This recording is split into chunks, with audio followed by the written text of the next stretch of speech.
Hi, and welcome to Feeling Beings Who Think.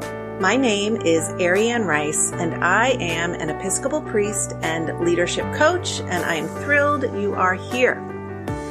All right, here's my opening quote.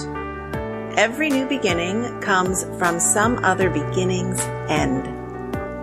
Does that sound familiar? Well, if it does, you're of a certain age, and you also know it is not from a book. It is from Semisonic's pop hit, Closing Time.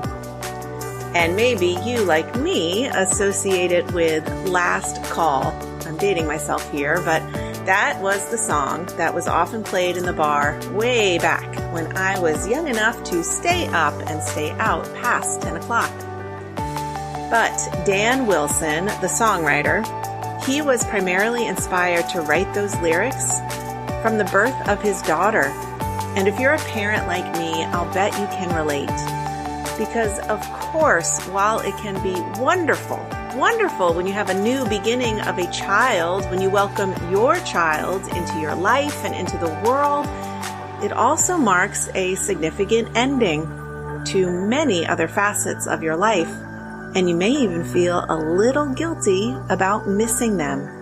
And that's what I'm talking about, my friends, today, because it is good to honor the multiplicity of feelings that there are to feel and think about when it comes to endings and beginnings. They are more than just dates on a calendar. Beginnings and endings are part of an unfolding process, a process of transition.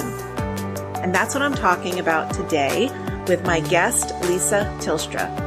Lisa is a leadership coach, facilitator, podcaster, former chaplain, and I'm going to let her tell you more about her work in the world.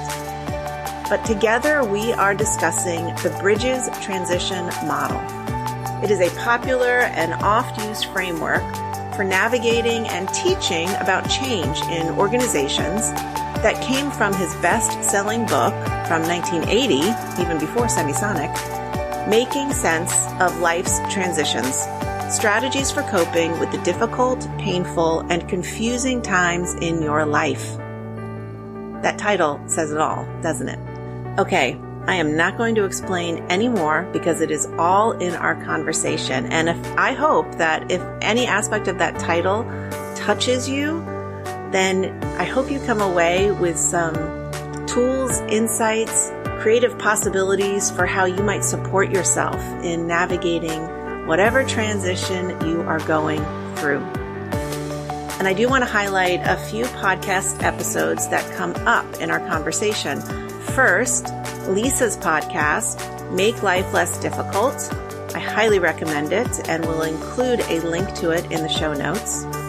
And if you want to hear more of Lisa's story about her experience becoming and being a chaplain, then check out episode 2 of my podcast titled Being Called to Companion.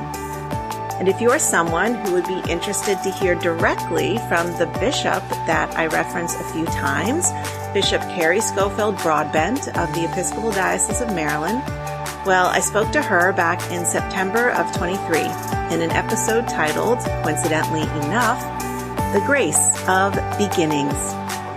Beginnings and endings and what lies betwixt and between. In truth, we are always moving through these periods in our lives. I want to thank Lisa so much for joining me again. I want to thank you for listening and hopefully following or sharing. And if you want to support this podcast, then please check out Feeling Beings Who Think bookshelf at bookshop.org. where, of course, you can purchase a copy of Bridges' book. Okay, now let's get to today's conversation.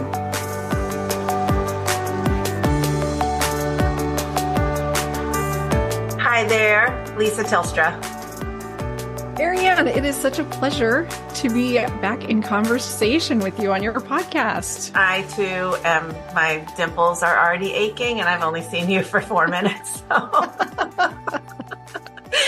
I'm so excited, number one, because I will immediately give a shout out to your podcast, Make Life Less Difficult.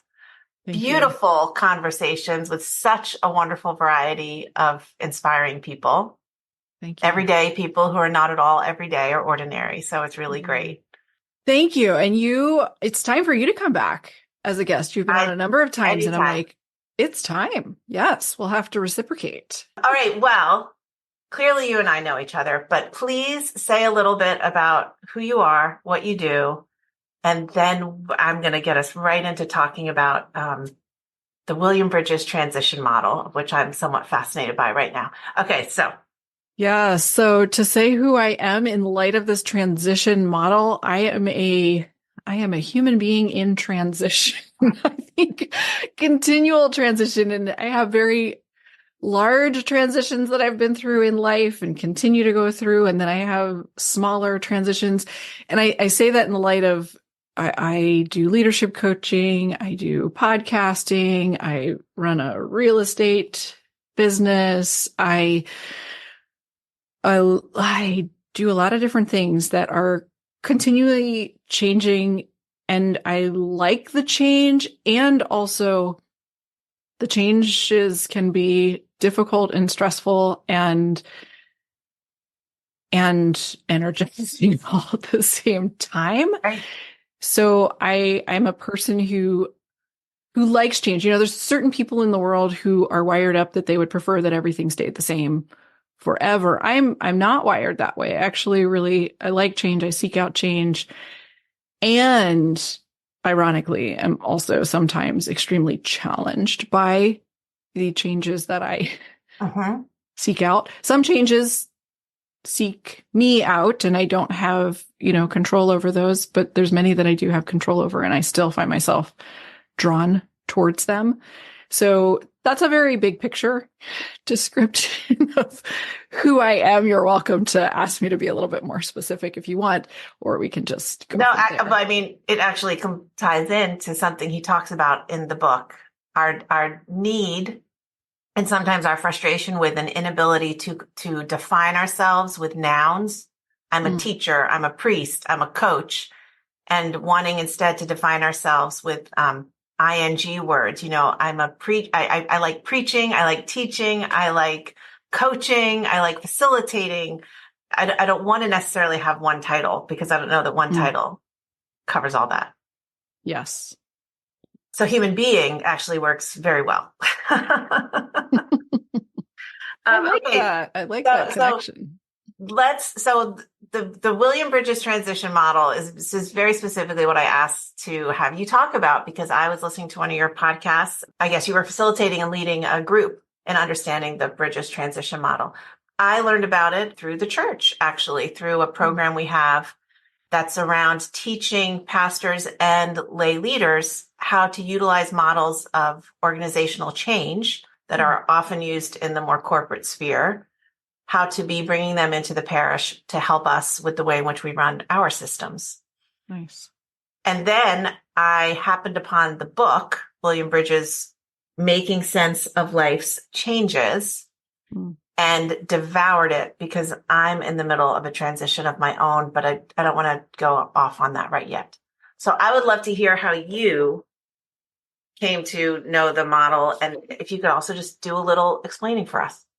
Yes. So this model has been transformational in my life, and I was introduced to it through a course that I was asked to facilitate. So I do some work for other organizations, and they have their courses already put together, and then I come on and deliver them.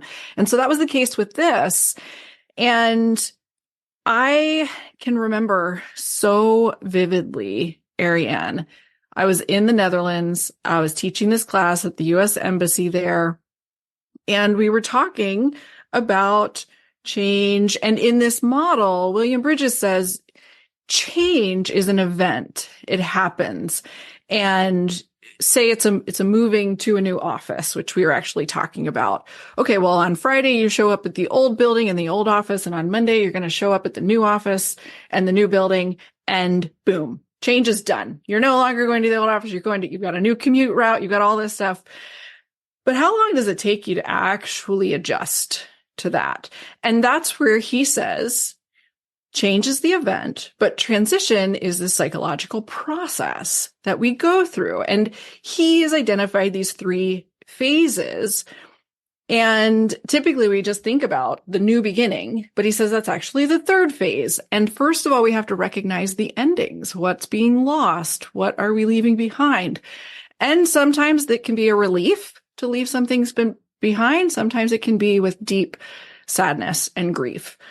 And then over time, we move into what he calls the neutral zone, where there's a little bit more acceptance, perhaps, but we're not fully convinced that we're ready to fully embrace and move into the new beginning. And we can dive more into each of those phases if you'd like. But I remember for myself, I had been in the world of the foreign service, where we're moving every couple of years to a different country, for about 5 years at that point. And that was a major transition for me in life, getting used to that. And as I was teaching this model, I remember looking at the screen where the PowerPoint is projected and talking about the neutral zone and starting to explain it. And in the back of my mind, I had this light bulb go off of, Lisa, you are stuck in this neutral zone and you have been there a long time. And it was a relief to see myself through this light, because for lots of different reasons, we can go in a little bit more. This had been a tumultuous time of extended transition. And I, for a couple of years, had just felt not quite myself. What's wrong with me? This going on and on and on, and had been trying actively to figure things out.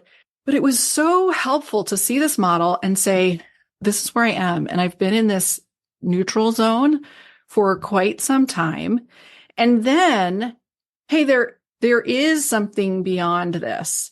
And I started to have the conversations, even just with myself.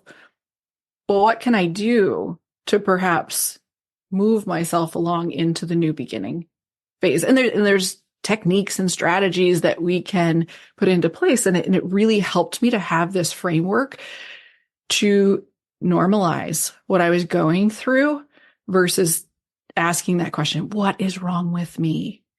I definitely want to spend our time in the neutral zone and the endings, because one of the big light bulb moments for me in reading his book was we fetishize and fantasize about the new beginnings incessantly.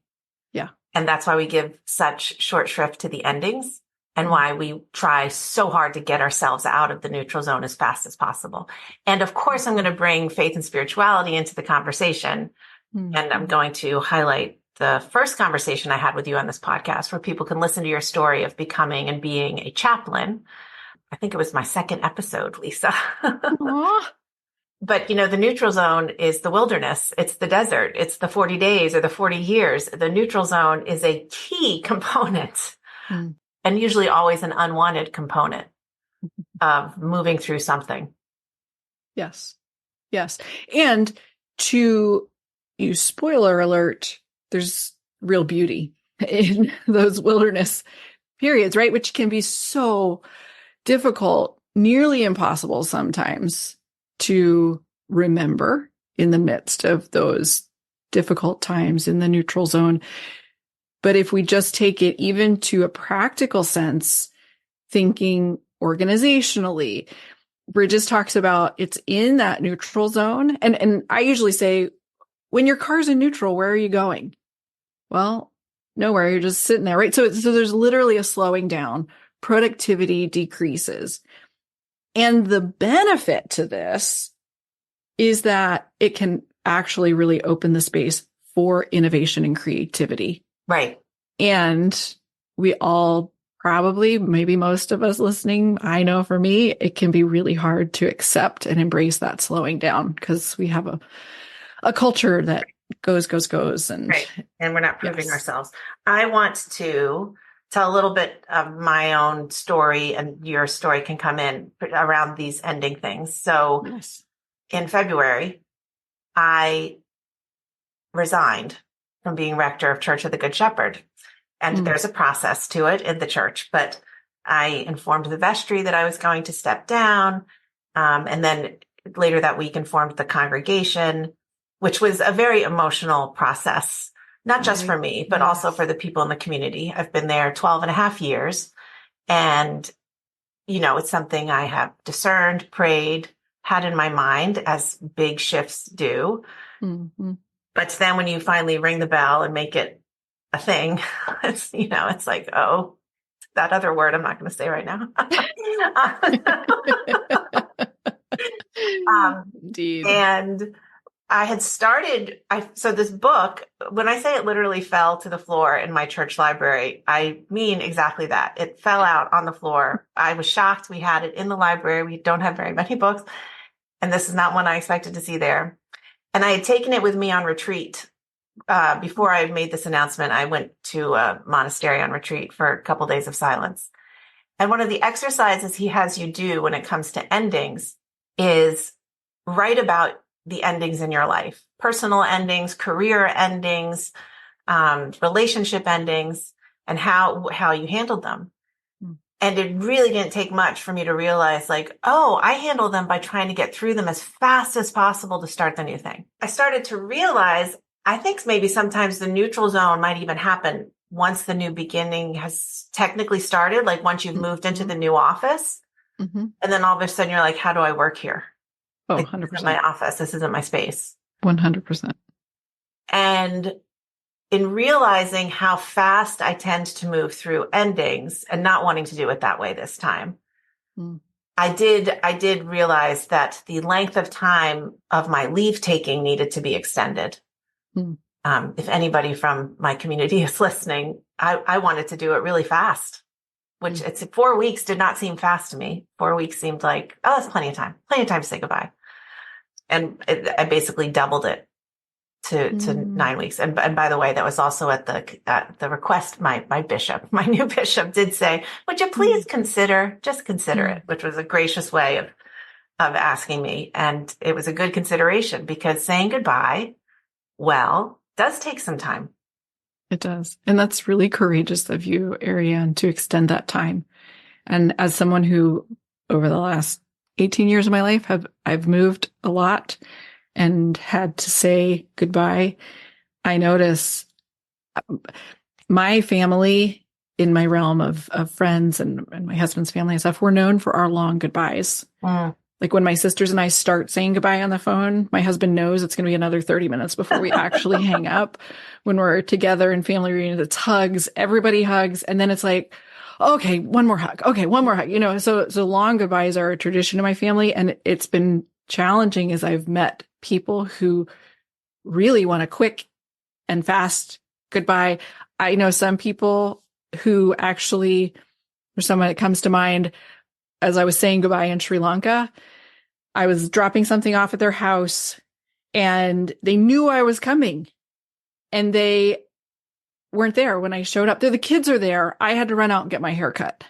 And I was just like, okay. And I'm at the point in my life where I can accept that that's about them and they didn't want to be there and present. But before I would have taken it very personally and had my feelings hurt. So it's nice to be able to, but like, it takes a lot of courage, I think, to stay present in the goodbyes and the endings and to stretch that out. And also, William Bridges says, most new beginnings fail because the ending phase has not been tended to.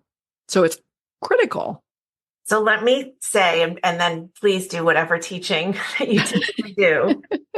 He identifies 4 phases of the endings: the disengagement, disidentification, disenchantment, and then disorientation. I'm in disengaging, I think. I mean, in terms of this particular ending, I'm in a disengaging. The disidentification is somewhat scary because it's a huge identity shift. Yes. And then I know to expect the disenchantment. I mean, I've certainly left periods of my life and thought like, oh, it'll be great when I get to the other side. And then you're like, no, this is not. Why did I ever leave? Right. And then the disorientation is the beginnings, I think, of that neutral zone. But please share any stories, please, that connect with those for you too. So one of the things I do when I'm teaching this is I try to start with something that's real and present and could be argued quite heavy. But one of the things, we do have some good rituals around change and major endings when it comes to loss of loved ones, right? There are, in different faith traditions, religious traditions, we do have some really set rituals that help us acknowledge and move through endings well. And so I sometimes highlight that of just saying, like, like this is an example of sometimes we do really intentionally manage the endings. For me, where that connects to is a loss of my first husband. For me, ironically, moving through that transition period after Eric passed, in some ways was easier than other major transitions I had in life that were less obvious to others. Because sometimes, like, changing careers, but you're making that choice and you're, stepping away. And so people will congratulate you and forget that there's also loss and difficult emotions and grief that come along, versus something that is as significant and knowable as the loss of a loved one.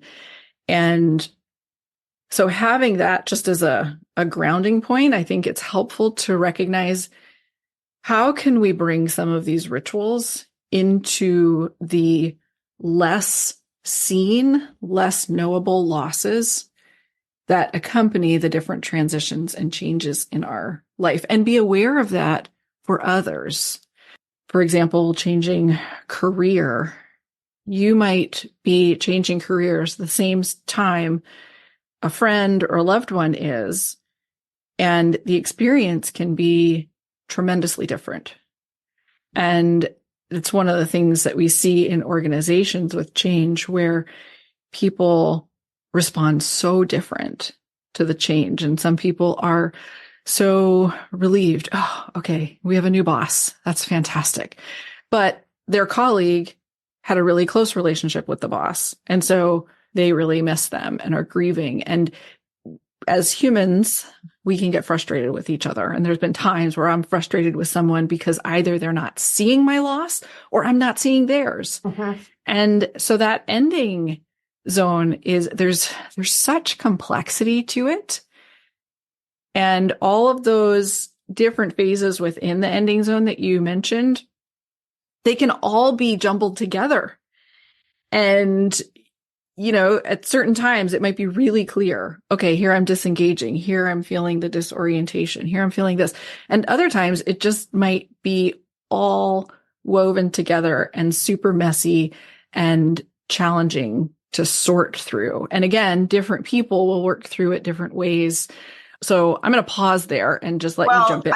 I think you're raising, one of the qualities of leadership is an ability to understand the necessity of making space at times in certain systems for saying, we will pause and acknowledge this ending, and creating the container where that can be done by everybody simultaneously, maybe giving support to certain people. But I completely agree. And to me, one of the reasons there's tremendous value in a faith community or a spiritual tradition that incorporates more than just you and yourself is around the loss of loved ones in our life. Yeah. Because that is one of the characteristics. We take that goodbye reverently and honor a process. Yeah. And we allow it to unfold, which is something he reiterates so many times in this book, the difference between, change being this mechanical thing and the transition is the process, and how we're sold this idea that adult life, adult development, our growth and maturity are a linear trajectory.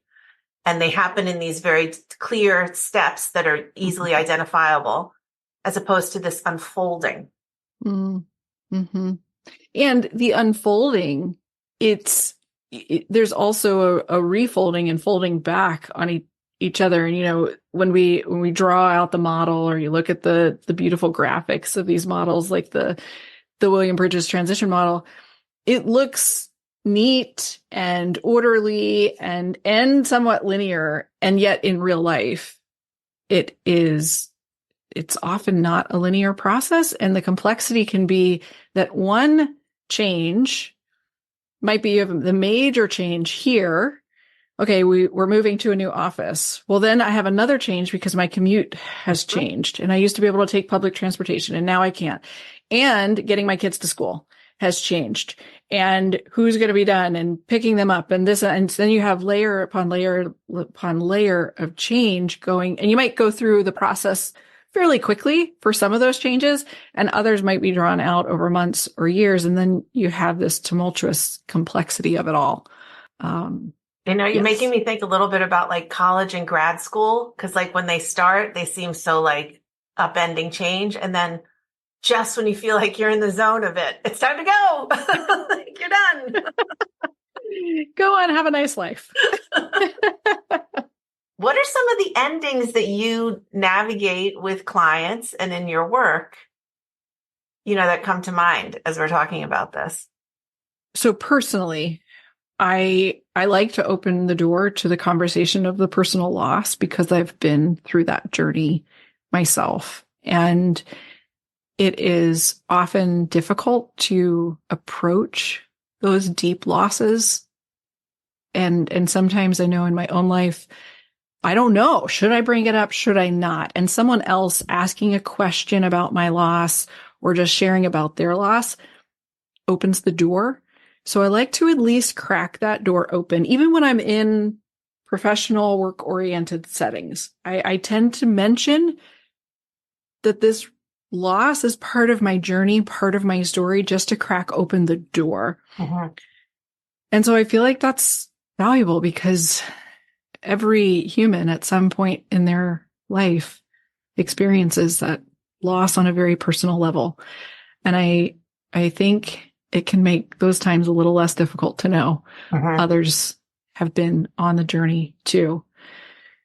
I also kind of taking the pendulum in almost the entire opposite direction is to recognize what we all often consider the insignificant losses that might be pretty small and relatively insignificant. And those in quote unquote insignificant losses can at times really impact us emotionally. Uh-huh. And that's when I know I have previously gotten into that conversation in my head. This shouldn't be a big deal. Why am I feeling this way? What's wrong with me? I should be able to get over this. People are going through I've been through such greater loss. Why is this insignificant thing bothering and disrupting me so much? And yet just honoring even the small losses and changes in life can tap into some deep emotions. Uh-huh. And that's okay. How can I honor those ending zones as well as the major ones? Well, and sometimes the insignificant ones, or what we classify as insignificant, remind us of very significant ones. Absolutely. And then all of a sudden, maybe without even being aware of it, that's really where our emotion is coming from, or our overwhelm is coming from.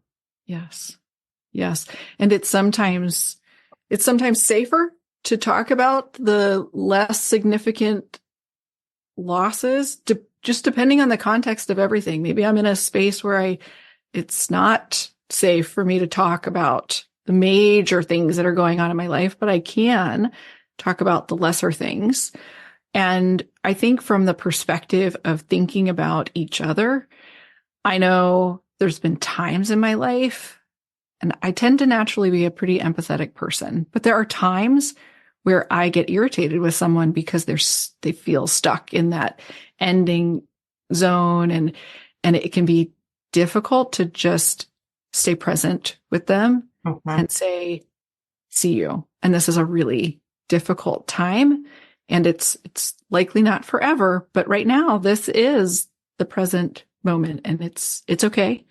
I'm willing to stay with you in that. And how can we really recognize and honor the losses that you're experiencing and the grief that you are experiencing? And I think you raise a good point. just like you were just saying, to stay with somebody as opposed to thinking you need to fix, solve, resolve, whatever it is that they are moving through. But it's hard to just stay with it. Yes.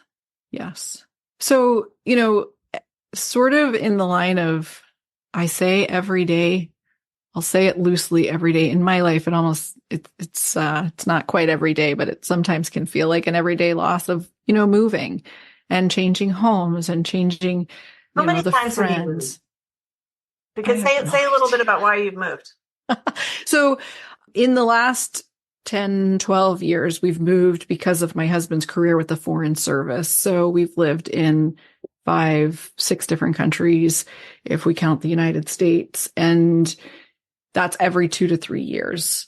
So it's moving not just, we've moved to significantly different regions in the world. So there's cultural changes. There's obviously the housing changes. There's the everything in life changes. I lived in Saudi Arabia for 2 years before women could drive. So then you have the resulting loss of independence that comes along with living in a place like that. Wow. I can't imagine.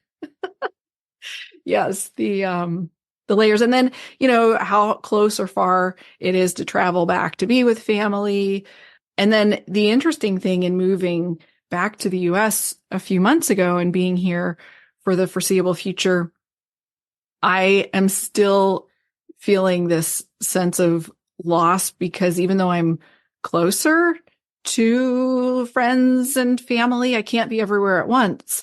So I missed our youngest niece's first birthday party in February, but I was able to get the next niece in March. And so, this is where it comes down to day-to-day losses that can be sort of easy to dismiss. And yet also in light of the transition model, it's really encouraged me to acknowledge and accept the way I respond to these losses, even the ones that I still sometimes tell myself, Lisa, this shouldn't bother you, just move on, to step into that practice of self-compassion and say, yeah, well, it is sad that you couldn't be there for your niece's birthday party and you missed out on those opportunities. And yes, it's okay. You were doing other things and the feeling of loss is okay.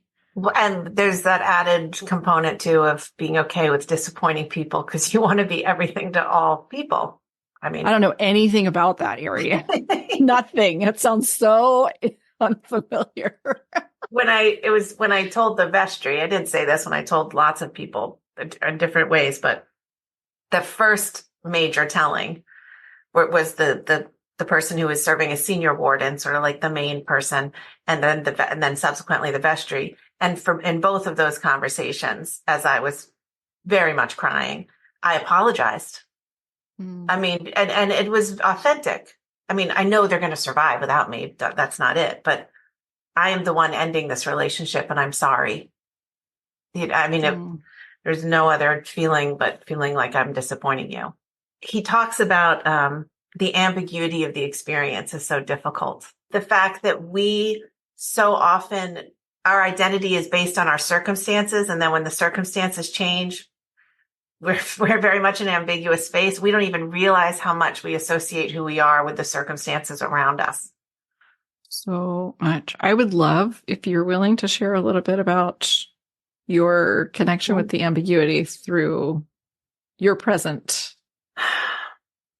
And so I've been thinking about this a lot. So I think in church work and being a priest in the church, I don't know if this is true for everybody, but it's been true for some of my colleagues. It's almost like the day you start as the priest in that congregation, you're aware that you won't be there forever. The day you start.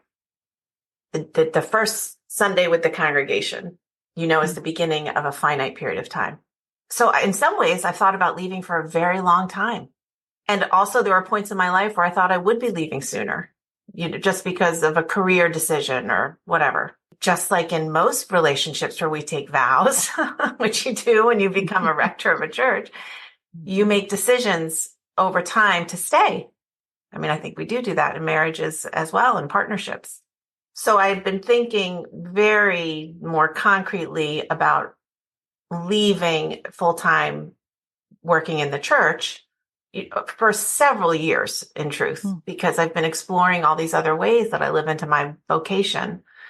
And in some ways thinking that there would be an external circumstances that prompted the leaving. This is another key component around transitions. We do often wait for the external to happen. And sometimes unconsciously, we, especially in relationships, we might create some external circumstances. Let's say that. Indeed. So that change happens. And I went to a conference back in the fall that the church put on, and it has to do with, it's a conference to support clergy in their work and life and spiritual health. And it was really spending a lot of time deeply with the word vocation and the awareness of vocation as a deep, deep listening to self, but also listening to what others are reflecting back at you about who you are and what you bring into the world. And also getting very clear in some very good exercises that the amount of work I was doing was completely unsustainable and not life-giving, and also could be the end of my pretty new marriage because there's not enough time. You can't do all these things. Anyway, once I got comfortable with that, I went and I did very churchy things. Like I went and talked with the bishop who invited me so freely to think about it that I kind of like freaked out. I was like, wait, I can't even talk about actually leaving. Like I'm freaking out even talking about this with you. Just because I've been rector of the church for so long. It's been who I am. And I love these people so much. I love the community. I love what I do there. I think about what we can do in the future all the time. And I had a really wonderful colleague say, Ariane, until you create some space in your soul and your heart and your mind, you're not going to be able to figure out what this next thing is that you feel you're called to do, but you don't know exactly what it is. And they were right. So I don't want to get off topic and make this an Ariane interview. I feel like Beings Who Think podcast, Lisa. See, that's why you're such a good podcast person. It's lovely though thank you for sharing that. And I think that there's such beauty in the space for those conversations. And so I think about the bishop who gave you that space. And if anybody is listening who is considering a transition in life, a lot of time that transition begins internally way before any decisions have been made or any external change event takes place. And that's the other thing that I like to pull out with organizations when I'm teaching these classes. We'll talk about the changeover of, okay, well, you know that you're getting a new boss. Well, your boss may not be leaving for another couple months and the new one's not arriving yet. And yet, when do you start thinking about that?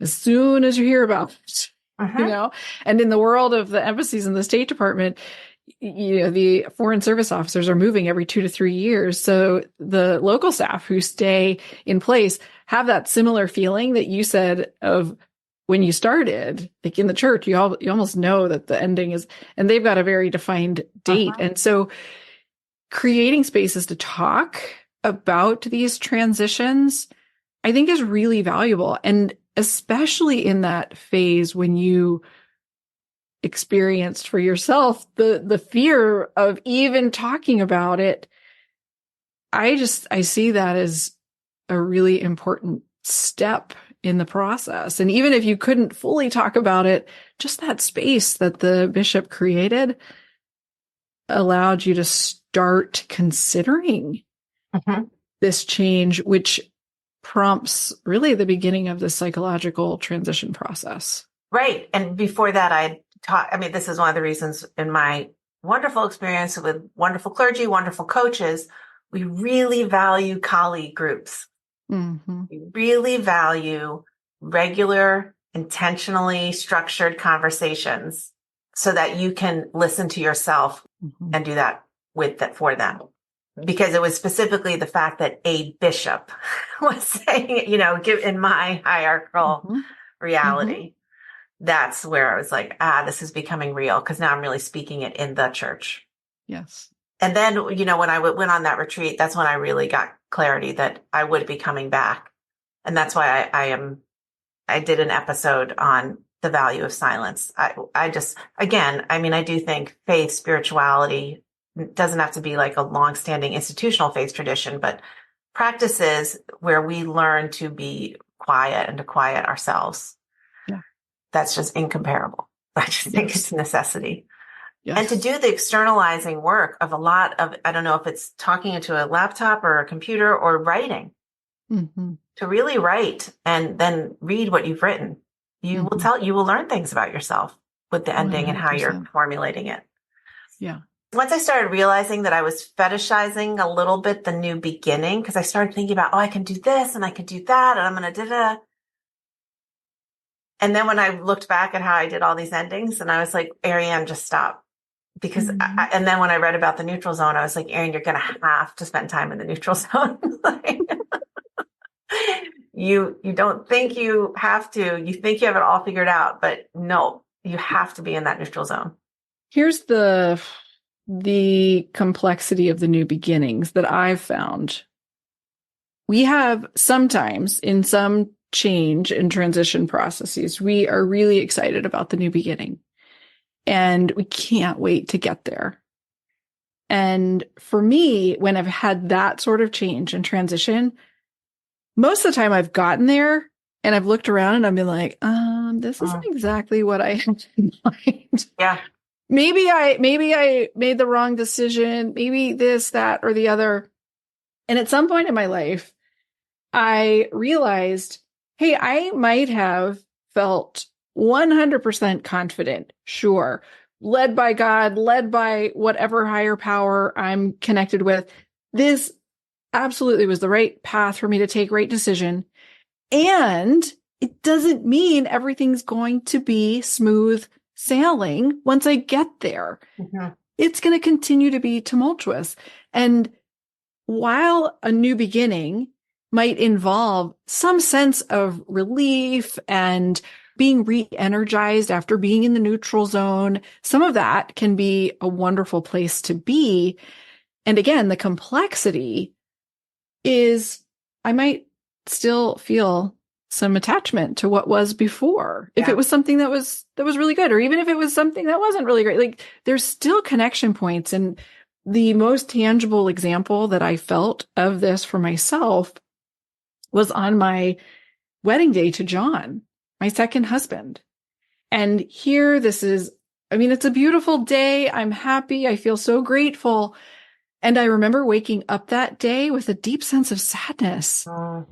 And it was sort of frustrating to me. Like, wait a minute, I shouldn't be having, but this nostalgia and thinking through, well, I wouldn't have this beautiful new beginning if I hadn't have gone through this loss. And so again, there can be such complexity in the new beginning that I don't want to be like the bearer of bad news, but it's like, it can pull me away from that sort of like fantasizing about the perfect fairy tale new beginning.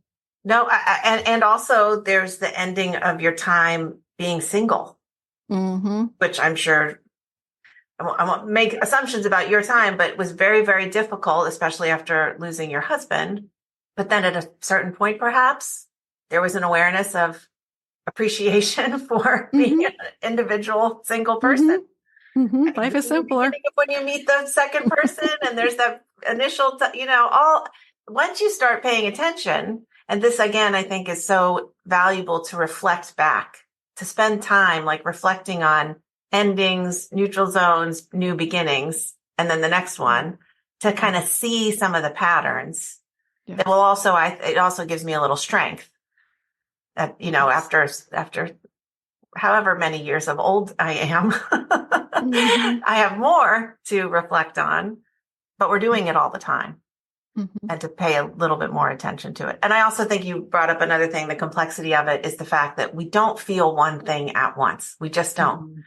Every situation is like a multiplicity of feelings and thoughts and stories. And that's why we need some space. Yeah. I have a curiosity question, as I know we're getting close to time too. So when you do this work in organizations, and you're going in because there's a change, is it typical that it's because a change has already happened or is about to happen, or just because it's a system, it's a methodology that they want people to see, or is it all of these? Both. Yeah. Sometimes there's a specific change coming up. I've, in the State Department community, I've done it where there's new embassies that are being built. And often what happens, particularly in some European cities where I've worked, the previous embassy was right downtown in the historic district, really close to public transportation. And then the new property is out on the suburbs, and it's much more challenging to get to. And so that can create all these different changes. And then some organizations, such as the U.S. embassies and consulates, experience very consistent change, right? Because the Foreign Service officers are coming and going every couple of years, sometimes sooner, depending on the situation in country. Some organizations, think startups, are going to experience change at a much faster rate than an organization that's maybe been around for decades and isn't chasing fast growth and isn't quite as dependent on the technology. But when you think about the speed of technology changing, there's so much that's incorporated in organizational settings. And also just our personal lives. We're going through change. And that's what I'm curious about. If when you're doing these in the organizational settings, is it invariably a reality that people are going to be bringing more of their personal selves into the room as a part of what they're being taught and realizing? Yes, absolutely. And that's where, even for me, here I am teaching in this professional setting, thinking about a very tangible move of facilities and getting everybody to think about that. And I had this spotlight shown on my soul of my personal journey. And we don't separate, right, our personal journeys from our professional journeys. They're so intertwined and woven together. And the complexity there is, for me at least, it really helps to acknowledge that and not feel like I have to segment my life. I'm going to just read this quote, and then I just want to hear your response to it, because this is when he talks about new beginnings. We forget how indirect and unimpressive beginnings can be as we imagine this very clear and conscious step. And sometimes we ourselves undermine our actual plans for a new beginning. And it's really important to understand that and understand our defensive reactions against something beginning for the first time. And I thought, I didn't say it exactly. And then he goes on to say, like, one way to be aware of that is don't become overly preoccupied with the results of the new beginning too quickly. It's such a great reminder. And the pressure I know I put on myself when I first started my coaching business. And now when I talk to people who are just starting out, whether it's a coaching business or some other type of business, I say, first and foremost, keep in mind the first 2 to 3 years can be really difficult and slow, and keep at it. If it really is where you want to go, it will develop over time. Probably someone could have told me that when I was just starting out, and I don't know that I could have absorbed that. So I hope that it's absorbable, is that a word? At some level, but it's really hard. We do put that pressure on ourselves, and it's got to and also with social media now, I think it makes it more profound because we see these people who their single YouTube goes viral and all of a sudden everything seems to unfold for them. And what we haven't seen is all the videos that didn't go viral, all the ones that didn't do a thing except give that person experience and practice and opportunity to hone and adjust and define better what they're doing. And so, there's a lot there. Well, there's no neutral zone in social media.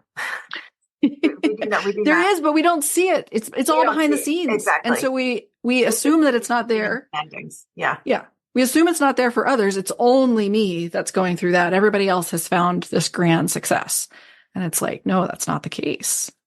No, I mean, and the minute you start thinking about your own successes, whatever they may be, you will realize if you do some journaling about it, nothing happens all at once. Mm-mm. No, the other very tangible strategy that I have come to use to help me when I'm in the difficult times, whether it be in more of the ending phase or a neutral phase, and the new beginning seems unreachable, and I'm in that just difficult phase. I do a lot of hiking in the mountains, and there was a particular overnight hike that we did. I can't remember how many years ago now. And I had such a miserable time. I had blisters, so terrible. It had rained, all this stuff. So by the end of the second day, the last probably 30 minutes of the hike, I was literally in tears because my feet hurt so bad. I was so incredibly miserable. We finished the hike. A few minutes away from the end of the trail, there was a pizza place. So there was a group of us, maybe 8 or so. And I remember so distinctly sitting there at the pizza place, and we're all laughing and we're already telling stories.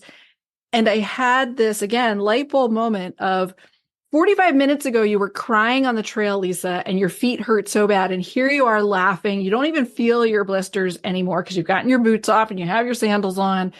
And wow, how can I remember that in the moments of walking in the pain and in the blisters? And this has really stuck with me. And a most recent mountain climbing, hiking, very difficult, miserable experience that I had, again, I called this to mind. And, we're just climbing, and it feels like this climb is never going to end. And I just kept saying to myself, as soon as you get to the top, Lisa, you're going to forget all this hard work. Like, literally, your brain's just going to be so taken in by the view and the accomplishment, you're going to forget it. And that's been a strategy where I remind myself that the pain can sometimes very quickly be a thing of the past once we reach that marker. Well, yeah. And I think it took me a long time to realize the strategy of drawing on your own experiences and resources. Mm. And we do that with clients, as coaches, and encourage that. And you also, I think, remember that you didn't hold on to it.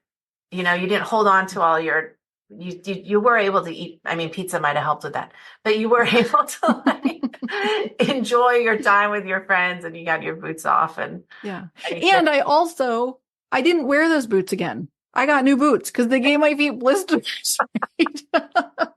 So I try not to put myself back in the same miserable experience, and also be proud of myself for walking those miles in the blisters, for putting in the hard work. So it's not like I just want to write off the difficult times and forget the pain. No. Okay, well, what pain is giving me signs to make some changes, buy some different boots, right? What pain is giving me strength? Because sometimes to build more muscle strength, it takes some pain to get there.